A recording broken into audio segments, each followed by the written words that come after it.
You're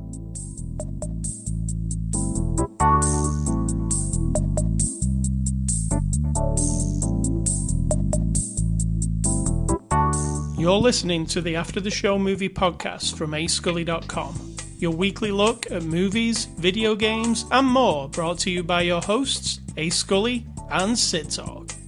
We're addicted to movies. Are you?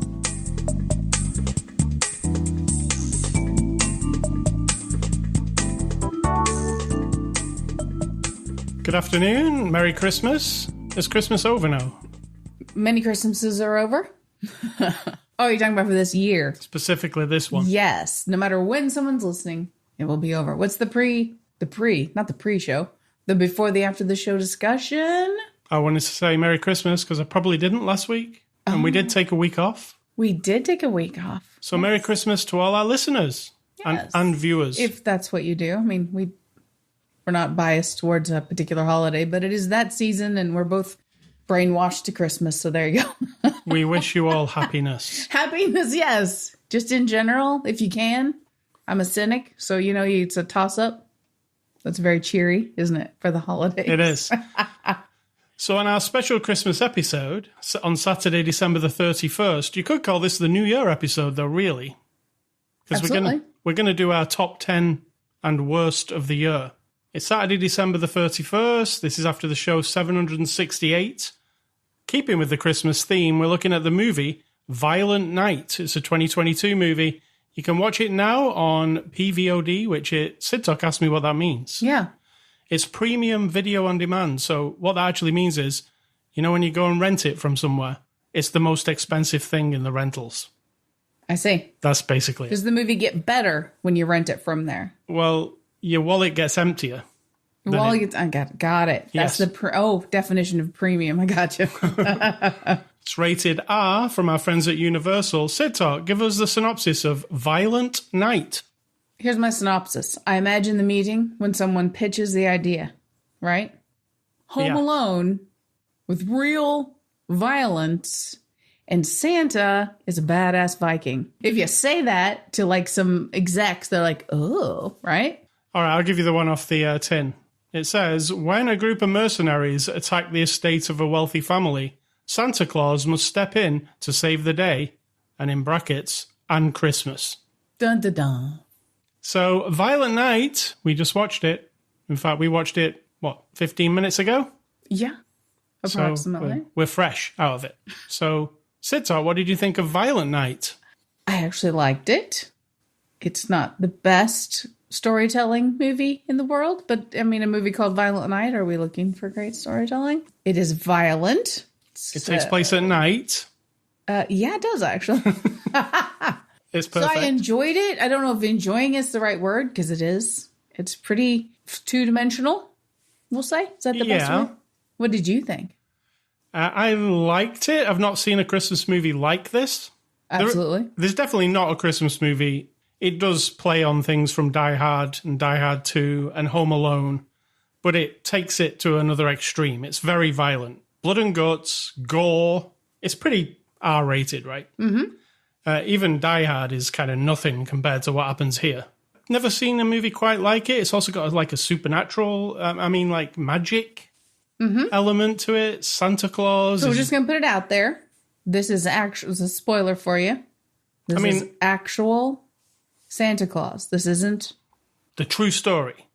Well, no, we don't get the origin story, but this isn't questionable. They make it very clear. From the opening, sequence. Violent reality movie, a kind of a cheap and cheapish kind of violent heist movie, right?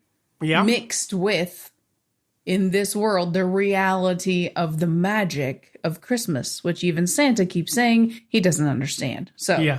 And it's also silly comedy, really goofy, slapsticky, but with a violent edge to it. Not just a violent edge, I'll say a violent double edge. Yeah. Bullet and icicle and...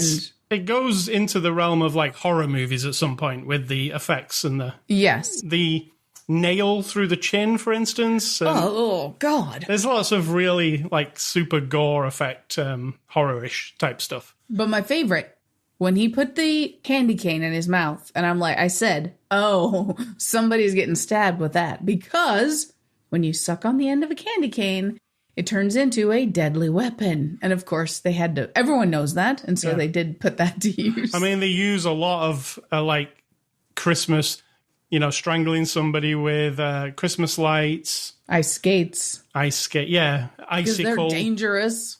The icicle was used in Die Hard 2. Remember that? I don't. I don't. That was just a homage, I think. Oh. But there's an icicle kill. Anything that's Christmas themed that you can kill somebody with, it pretty much happens here.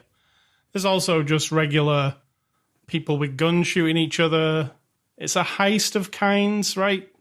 It's totally a heist. It's got some double crossing, triple crossing. I don't know. It's double heist. Yeah. And it's all kind of packaged together pretty well. It's really goofy, I found, most of the time. Yes. Can't take anything really serious on it. I'm not frightened of the baddies too, Home Alone cartoony.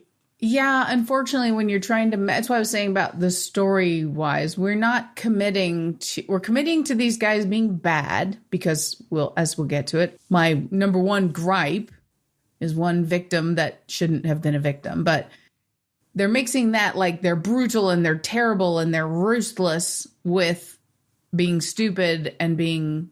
Yeah. Now, in Home Alone, yes, they were willing to injure a child, so I guess that makes them really bad, but also stupid, right? Yeah. And that's the theme that this movie's going for. They're kind of goofy. I know you're supposed to be frightened of them, but I never was. Also, it's transparent, the whole thing. Yeah. From the opening sequence where the camera goes through the house and you see all the servants, and you're like, these servants look like military people or something. Immediately, I was like, that's got to be a bad guy. And guess what? It was. It was the catering company. Yeah, the catering company all looked like serious assholes. There was nobody who looked like a legit person.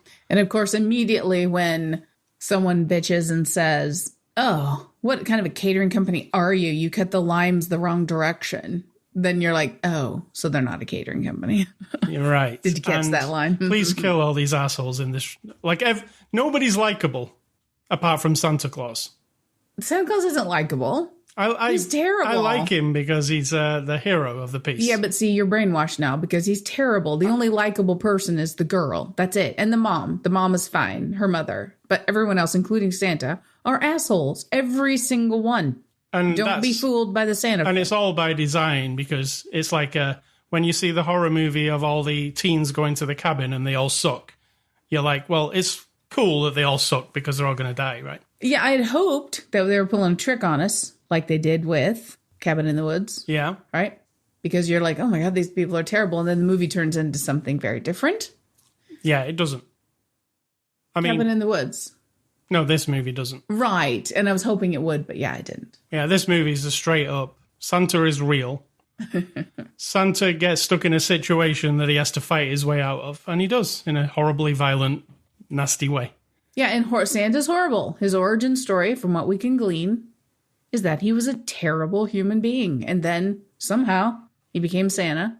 That is not enough. It is not enough. And so this messaging is very confusing. I 100% feel that there's going to be, if this is popular, and I believe it is, I believe there'll be a prequel about Santa. I think that's fair. I mean, I'm not an advocate for just make sequels or prequels to things, but this isn't the whole story, so I'm okay with that. They do a little bit of a flashback to Santa before he was Santa, but it's not enough, right? It's just a tiny little sliver.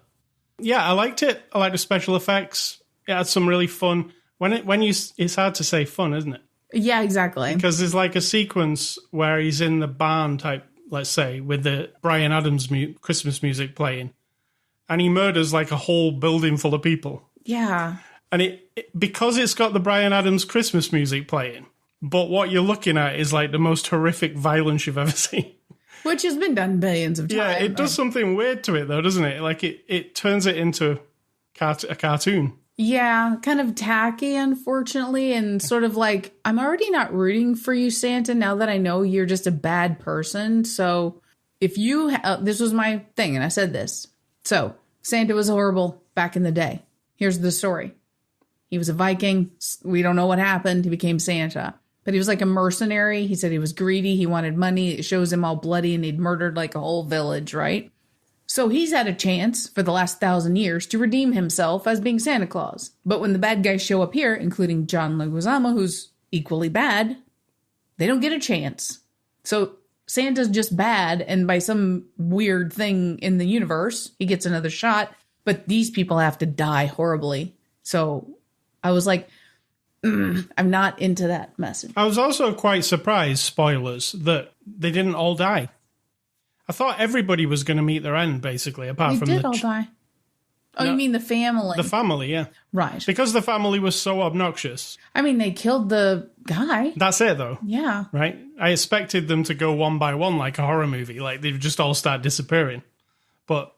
I mean, that'd be more traumatizing for the girl, so we don't want to throw her into maybe too that much was it. Trauma. But for me, I was like, if anybody deserves to die, the ones that deserve to die are not dead. What's happening here at the end?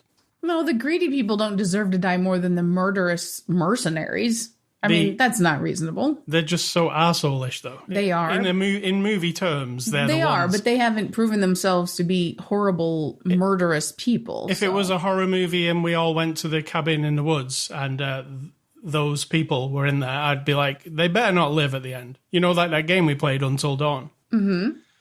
Because they frame everybody as like either vapid or greedy or awful, you expect them to die. So they do pull like a twist on you with this. Maybe the surprise is that they didn't kill everybody in that family because they want to make another one. Exactly. You know, that's probably it. So moving on to the cast, David Harbour plays Santa Claus. What do you think of David? I thought he was fine. He played a disgruntled, angry... So we start the movie. Santa is sitting in a bar drinking. He's very... Like the opening to Bad Santa. Oh, is it? Okay, listen to you with the references. Right on. Okay, so he's sitting in the bar. He's totally drunk. He's pissed off. And another Santa comes in like, hey, conversation. He's like, yeah, but you get the clue like real quick. Like he's actually Santa. He hates everybody because everybody's greedy and terrible and... There's no spirit left in the world or anything like that. So you start off with that. So he does a good job of being that. And then the rest of it is him either having a kind of a serious conversation with the girl on the walkie-talkie. And then he almost changes completely. Then he's just beating people up. But he's all covered in all of his clabber, the suit and the beard and everything. So I'm not sure that's 100% Hopper. So I don't know. I think it's him most. It seemed like he was doing his own stunts to me. I mean, I know he got like it really in shape and like, physically thing to do the Marvel thing. Yeah. And in this, he looks more Santa-ish. Yeah. But I think it's him rolling around doing the stuff. Seems like around. It didn't seem like there was a Santa friend, let's say. Ah, okay. But as terms of him, I like him. I just feel like, I don't know... Because it was so buried in everything else, it's a very extreme cartoony character of pissed off Santa Claus who's tired of being Santa, who now we know was a bad person. And now he gets a chance to kind of sort of maybe turn things around and he just beats up a bunch of people. I mean, I don't know how much you can squeeze in there to be performance It's not a super performance-y acty thing. It's more of Keanu Reeves and John Wick. And you can. He did make me care about him. I cared about him. I mean, I'll still say that he's a terrible human being. But by the end, I was like, okay, I want to see what happens to this Santa guy. Yep. John Leguizamo plays Scrooge. He's the baddie, basically. What do you think of John? Really? We're naming Scrooge. He was called Scrooge. Yeah, I know. I mean, he's fine. He's John Leguizamo. He had his character had Christmas is the worst thing ever. Yeah, he's real extreme, almost mustache twirly. Yep. And John Leguizamo's really awesome, so I'm not sure how I feel about this character. I think he was having a lot of fun. Yeah, I'd say that's a way of saying it. It's good to be bad kind of situation. Then we've got the family. Alex Hassel plays Jason. Edie Patterson plays Alva. Cam Giganay plays Morgan Steele. He's like a guy who wants to be in the movies, or kind of is in the movies. And Beverly D'Angelo as Gertrude Lightstone, so we've got the family there. And Beverly D'Angelo is, from National Lampoon's Christmas Vacation. Of course. Well, no, she's from National Lampoon's Vacation. Yes, but and then subsequently Christmas Vacation. Tying it to a Christmas theme, she kind of fits. And basically, she's just the rich old lady who's in charge of this family, and there's some disgruntledness and some snotty who's going to inherit all the money thing going on, which is very old-fashioned. But it's fine. It's got that kind of... when they introduced them all, the way they introduced them all, it reminded me of Knives Out. Yeah, absolutely. I thought it was going to be that type of movie when they started introducing them. Yeah. I thought it would be a little bit more clever. Kind of a whodunit type of something happens and then we've got to figure it out, but it's not that. It's just killing. It's straight up two-dimensional stuff. The girl is Leah Brady, played by Leah Brady is the girl, and she's playing Trudy Lightstone. What do you think of her? She was very good. The glue of the movie, right? Yeah, but we also referenced Home Alone a couple times, and she is, she's a kid who's defending herself, and she's also, clever and emotional. She's the one that believes in Santa. She has some really funny lines. She does. Anus is the funny when she's talking to Santa.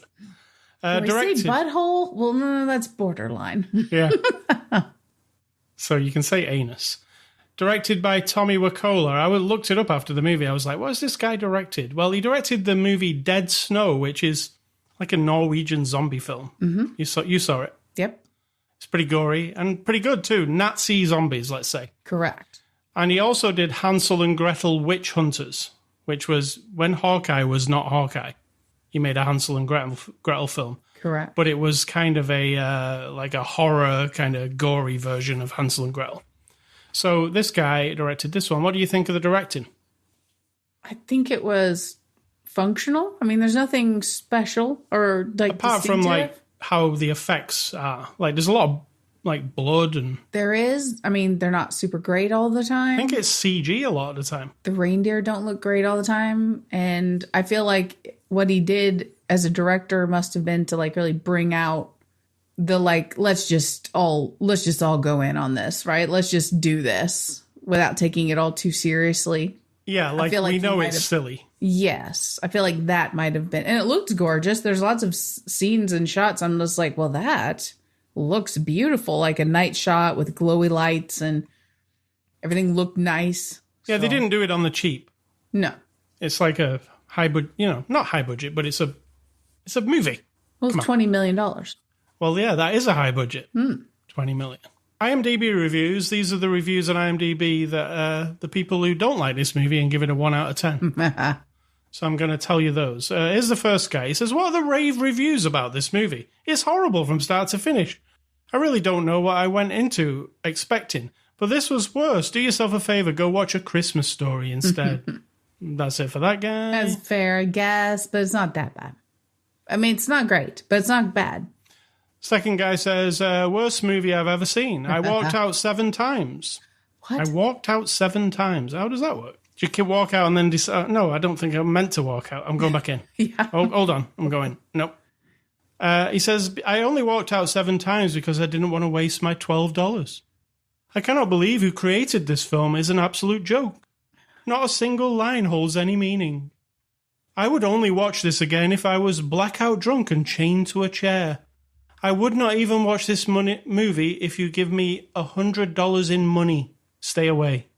Okay, let's go back to this weird fantasy of being strapped to a chair. Yeah. So is your judgment sound? I don't know. This movie is terrible. The fight scenes are boring. It's all shot in the dark and you can't see anything. It never seems to end. It was extremely gory, but it seemed all over the place. What is it even about? I didn't feel like it looked bad at all. I thought it was maybe they weren't watching it on a good... I thought it looked fine. Maybe their TV was on the fritz or something. Maybe the bulb was going out. Or maybe they were watching it on their phone. Yeah. So it's a possibility. Maybe. Let's give this movie a score. Violent Night. It's a fun time for your Christmas viewings. Well, let's not go that far. I'm going to give Violent Night a 7 out of 10. I'm going to go with about a 5.5. It's just over average to me. I had a lot of fun. I did. I like the John Wick, Nobody. That type of genre. This is kind of in that genre, but with more of a funniness. Explain. To the people who don't know what you're talking about. Go back and see our reviews of John Wick and Nobody. Well, they're movies where there's an underdog. I wouldn't say Santa is an underdog, though. No. Who has to fight his way out of something.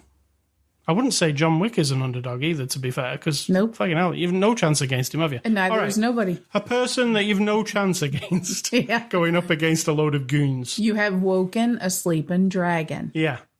Even though Santa's not like super kick-assy, he kind of pulls through in the end. There. He gets pretty kick-assy though, doesn't he? I was kind of frightened of him by the end of it. All right, so that is the movie. I suggest you go and watch it immediately.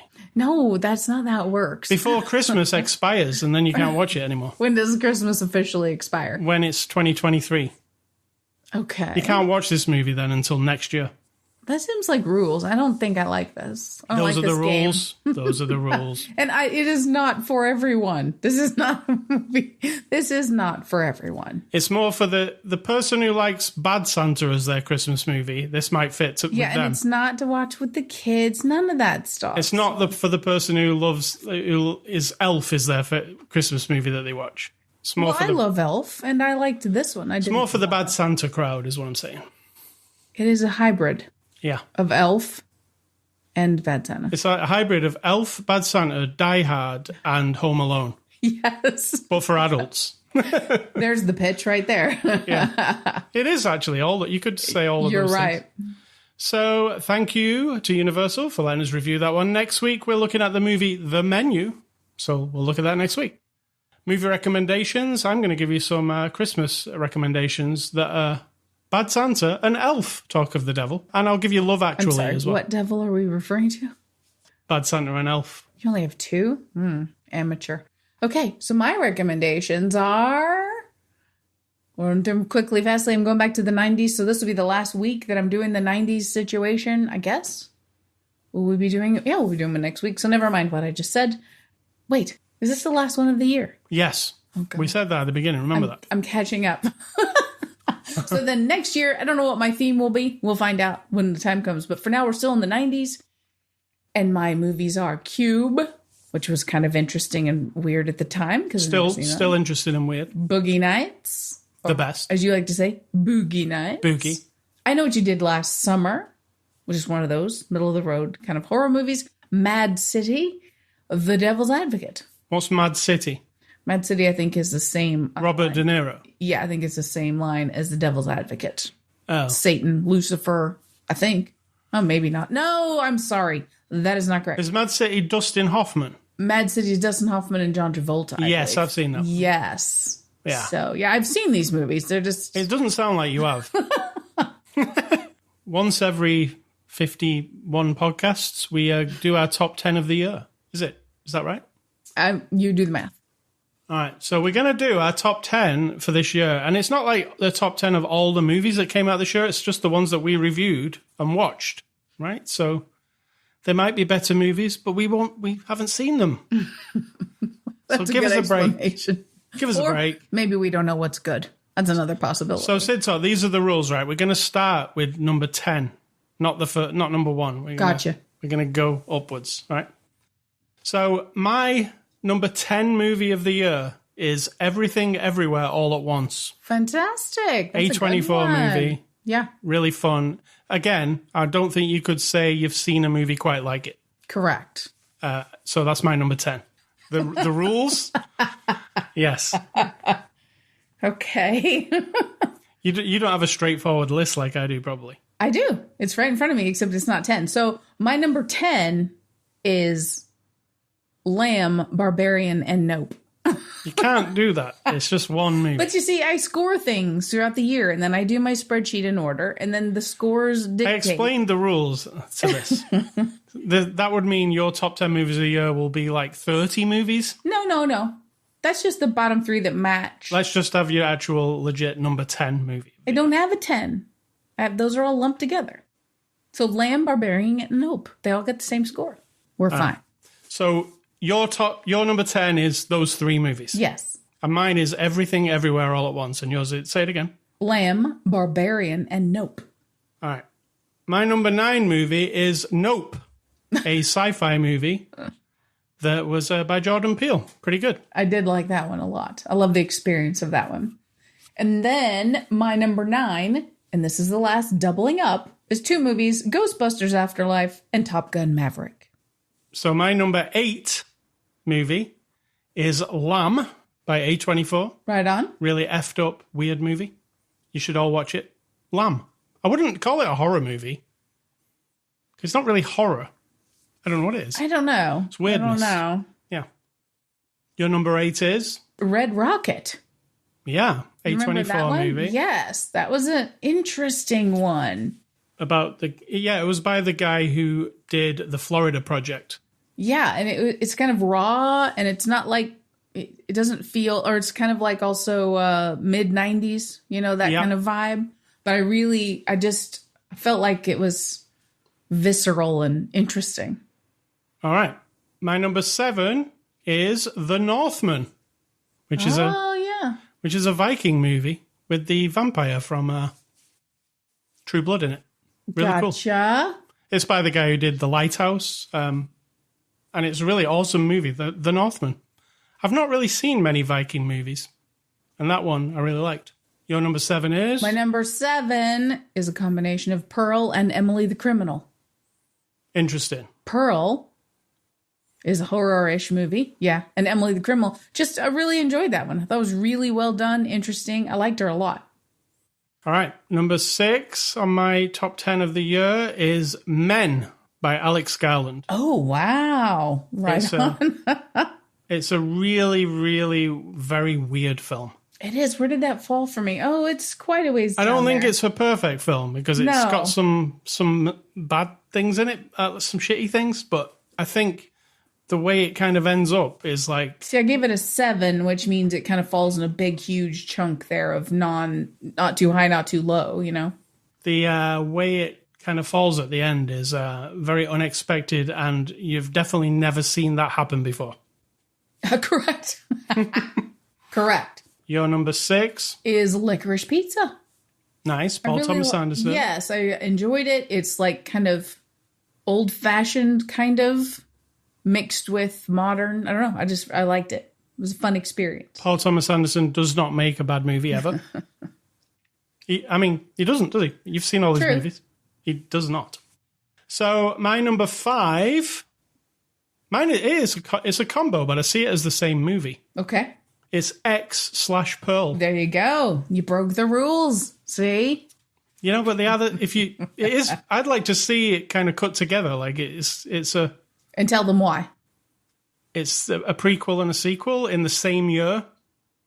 Like a surprise. Like they made X early this year, which is a horror movie. But X wasn't intended to be a sequel to anything. It was just a standalone movie. Right. And he decided to make the story of the young woman. I'll make a prequel at the same time. And then he went on to say, I'm going to actually make the sequel to X next year. So we get a trilogy when we thought we were just getting one movie. So yeah, Pearl and X is number 5.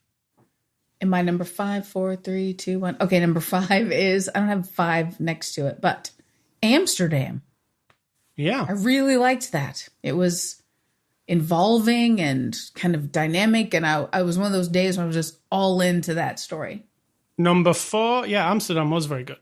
I like the music also. Number 4, I'm going with Emily the Criminal. Nice. Which we saw recently. I thought it was really well done, that movie. It's very, realistic and well acted for a small indie type movie. Absolutely. I really, really liked that one. Yes. All right, so your number 4 is? My number 4 is Clerks 3. Oh. Now, we're not going to say because it's the greatest of quality. In my list, might also people be like, well, these aren't like award-winning movies. I get that. No offense, Mr. Smith, if you're listening. But as an experience and emotionally and just as a movie lover and then tapping into the Kevin Smith movie Skew-niverse, as he likes to call it, it's just one of my most memorable, funnest, nicest movie memories of the year. So I feel like on my top 10-ish, that should count. All right. Movie number 3. We're getting to the top 3. We should have a drum roll. Number 3, I'm going with Dune. Oh, wow.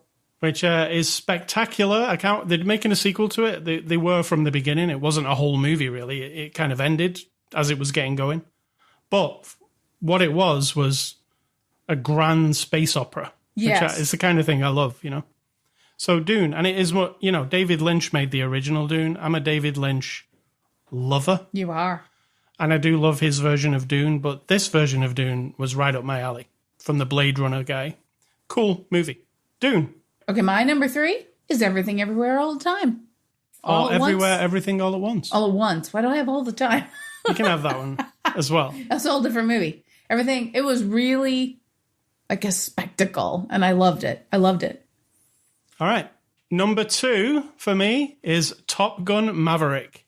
Of course. I'm surprised it's not number 1. An exceptional blockbuster movie like they don't really make anymore, I think. Just a big, full of cool... Well, I was going to say it's full of cool special effects, but it's not special effects. They're really doing that stuff. I'm not sure what you're talking about, because what are Marvel movies if they're not big spectacle movies? They are, but this is like a throwback to something you watched when you were growing up. It's a return to a character and a franchise that I love. I've always loved. True. I think it was an actually valid sequel. It didn't feel like... it felt like it had everything that I wanted from a sequel to Top Gun. Very good. That matters, you see. May not have been the greatest movie of the year, but because of your experience with the movie, Yeah. It was the one I was most excited to see this year, and when I saw it, I wasn't disappointed with it. So I guess that's why it's so high up for That's me. mega, because that does happen, of course. And your number 2? My number 2 is Nightmare Alley. Del Toro. Yeah. Yeah, that was a cool movie, yeah. Fascinating. And again, I might have been in that mood where I was just like, yep, I'm going along for this crazy weird ride. And it was kind of again, old fashioned and mental, it was beautiful. So yeah, Nightmare Alley. All right. And number 1 for me, best movie of the year, in my opinion, is Paul Thomas Anderson's Licorice Pizza. Nice. I thoroughly enjoy it. I've watched it about 5 times since we watched it. Oh, really? I wasn't aware. I just put it on and listened to the dialogue. The dialogue in it is so superb. I gotcha. It's like, I don't know, it's like poetry or something. Oh. It's just so well written. And I think that's what he does well.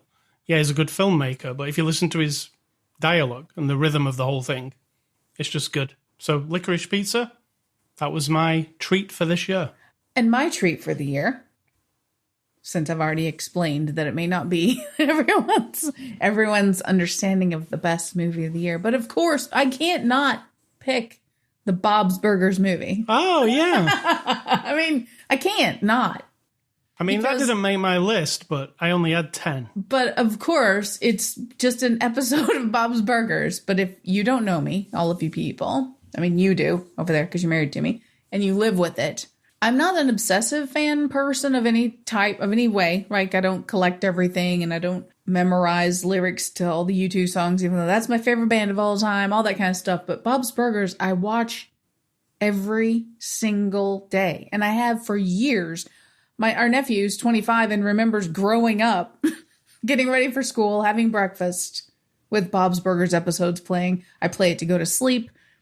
I watch it whenever the whole world of stuff is like, I'm not interested in YouTube. Oh, I'm not interested in that. No, music doesn't sound good, right? Like you with Licorice Pizza, maybe. Just put on a Bob's Burgers and it does something to my brain. I don't know what they've done to me, but so when they made a movie, which is basically just a big episode, I have to make that as my number 1. I am obligated on a very high moral level. Nice. So we had quite a different...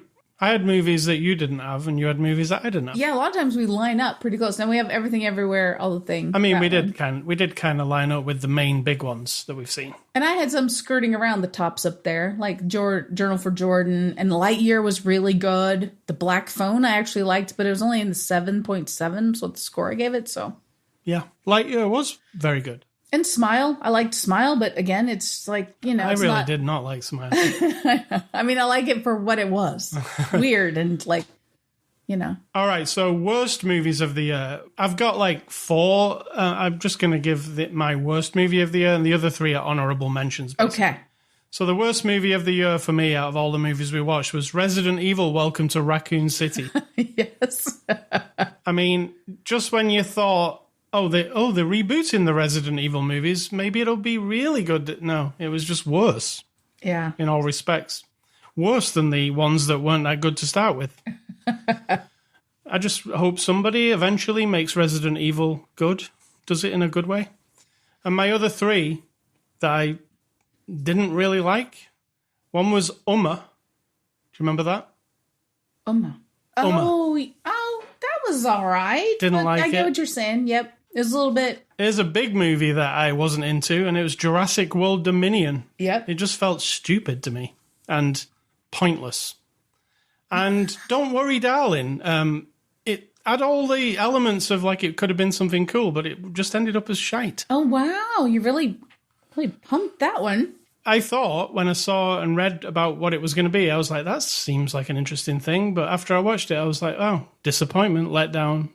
Didn't like it. Bad movie experience. But Resident Evil was really bad. I'll give you that. Well, I'll go with the same thing as you, but I'm going to lead up to my worst of the worst. And my 4 mentionable entries are Prey. Even though I love Predator, Prey was not good to me. Orphan First Kill, not into it. Halloween Ends, not into it. Are you seeing a theme here? Sequels? They made a funny joke out of, in This Violent Night, they made a joke about Halloween Ends. And he said, Christmas dies tonight. Yeah. Halloween dies tonight. So funny. Halloween Ends, Jurassic Park Dominion. I agree. It was just like superfluous or something. Resident Evil. Absolutely. And my worst movie of the year, worst. I wish I could be one of those 1-star review people on IMDb and say, can you just unplug this from my brain because it's so dumb, was Fall. See, I wasn't 100% not. I liked it, kind of. I know. I mean, I didn't love it, but I found terrible elements of suspense with it. I mean, I get it. It's visually semi-interesting. It did a little thing, but it was just, I mean, overall. I think it's better than Resident Evil, though. Well, here's the thing. On my scoring, they both got a 4.7. Just Resident Evil was like, please. I mean, it's such a cool franchise and video game. You can surely make something better than what you're making it. Absolutely. I mean, if you can make, Ant-Man into fun, big movies, you could make that into it. Yeah, it's maybe we're past zombies at this point, but I don't know. Well, no, they're not zombies, are they? In Raccoon City. Ish. I mean, they're kind of. Infected, let's call them. And speaking of infected, we finished off Walking Dead as well. I mean, we thought we did, but then... Oh, wait, it's a zombie franchise. Hey, hold on. We're like, they're telling us every week that it's two episodes left till the end of The Walking Dead. You're like, okay, we're in for it. And then it ends. And then it says, hey, guess what we've got now? 5 new shows. It's not the end. Oh, we're okay. So basically the last 11 years have been a big commercial for the next 10 years. Yeah. So, yeah, we kind of are done with it, but we're not. It's a weird one. But, hey, we are faithfuls with The Walking Dead. And we are. I mean, I'm a zombie fan, so I have this obligation. We've seen every episode, including every spin-off, every episode of everything. We're in. Including the games. You've played the games. Including all the games. And I've read all the comics. So we're like Walking Dead. I wouldn't call myself a fan of it, though. Exactly. I mean... It's like you've married someone that they're fine, and it's not really worth moving on. They're just fine. So you just stick with it. Yeah, because it's not... I mean, I enjoy it week to week. And then some weeks I'm like, what the fuck is this? It's the worst thing I've ever seen. It's so bad. Enjoy is a strong word. Yeah, but there are weeks where you're like, why is this so bad? And what is this? And then there are weeks where you're like, oh, I really like this. So it's just so uneven and weird. It's strange. But it's zombies. And so I like to stick with it because if you don't know, I'm a big zombie fan. Yeah. And, it's definitely not a sprint. It's a marathon for this show. No shit. And I feel we're still invested. So we've got to see what happens now with the ones that did survive. I don't want to ruin it for you. Stuff happened and people died and people didn't. Yeah. And then there was extra shows. And that's it. And now you've got to like book your calendar for like 5 shows next year or something. So yeah, it didn't really end. So that's The Walking Dead. So what's for dinner, Sid Talk? You are making, because this isn't a Saturday. This is actually Thursday. So we're having a... Liars, we told them it was Saturday. This also isn't a commercial or anything, because unfortunately they don't give us this for free. But HelloFresh, we get... And you are making HelloFresh flatbreads, and they're delicious. Delicious. But the flatbread itself that comes in the little packet, it looks exactly like the front page of the Necronomicon. And you keep promising you're going to take a picture and post it to HelloFresh, but you never do. Yeah. I mean, every time I look at it, I'm like, oh, is that human flesh? It's so delicious. So, Sid Talk, what is your... advice for this week? Okay, it's not really advice, as we've come to learn, if you are a devout follower of my wisdom week to week. It's an observation or something has spurned a thought in me. So I watched Wizard of Oz again, one of those movies that I do, even though I could watch it every day, I do contain myself to the once a year situation, because when I was a child, it was around the holidays. So I watched it with you this year. You did.